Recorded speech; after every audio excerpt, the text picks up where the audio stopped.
Welcome to EDU World Space.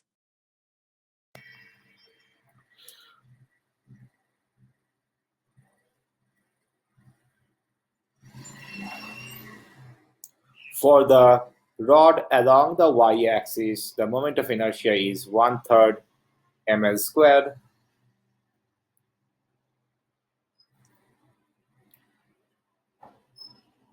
And for the rod along the z-axis, we have moment of inertia to be half mr squared plus m L/2 whole squared equals 1/4 ml squared.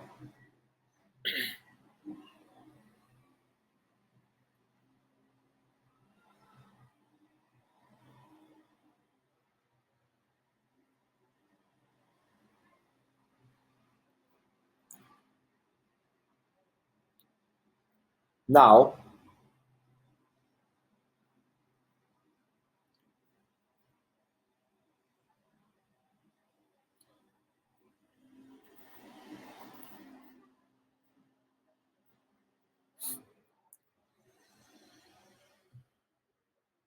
for the rod along x-axis, we have Ix equals mass over unit length of the rod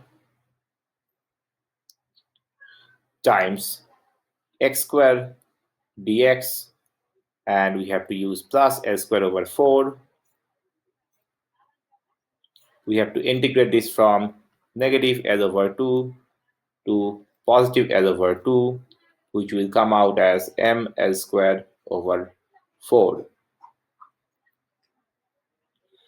So total moment of inertia comes out as 1/3 ml squared plus 1/4 ml squared